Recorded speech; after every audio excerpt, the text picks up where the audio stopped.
యాభై దీన్ని చూస్తుంటే చౌకమ్మ కళ్ళకి అద్దాలు పెట్టుకొని సోకుల రెడీ అయినాడు. పని చేస్తాడంటావా? అవి పెంచుడు బాబాయ్ చేస్తివా?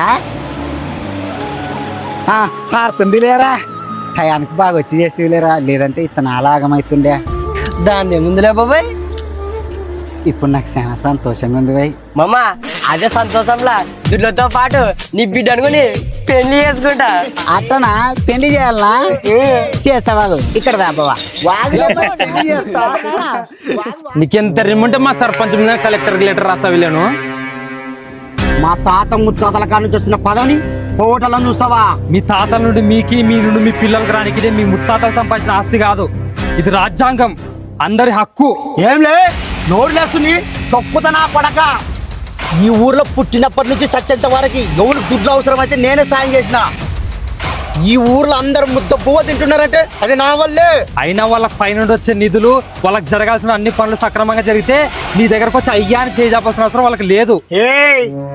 మర్యాదగా ఊరిడిచి పెట్టిపోయి ఏదైనా పని చేసుకొని బతుకుపో, లేదంటే ఈ పంచాయతీల జోలికి వస్తా, దాని జోలికి వస్తా అంటే సంపుతా.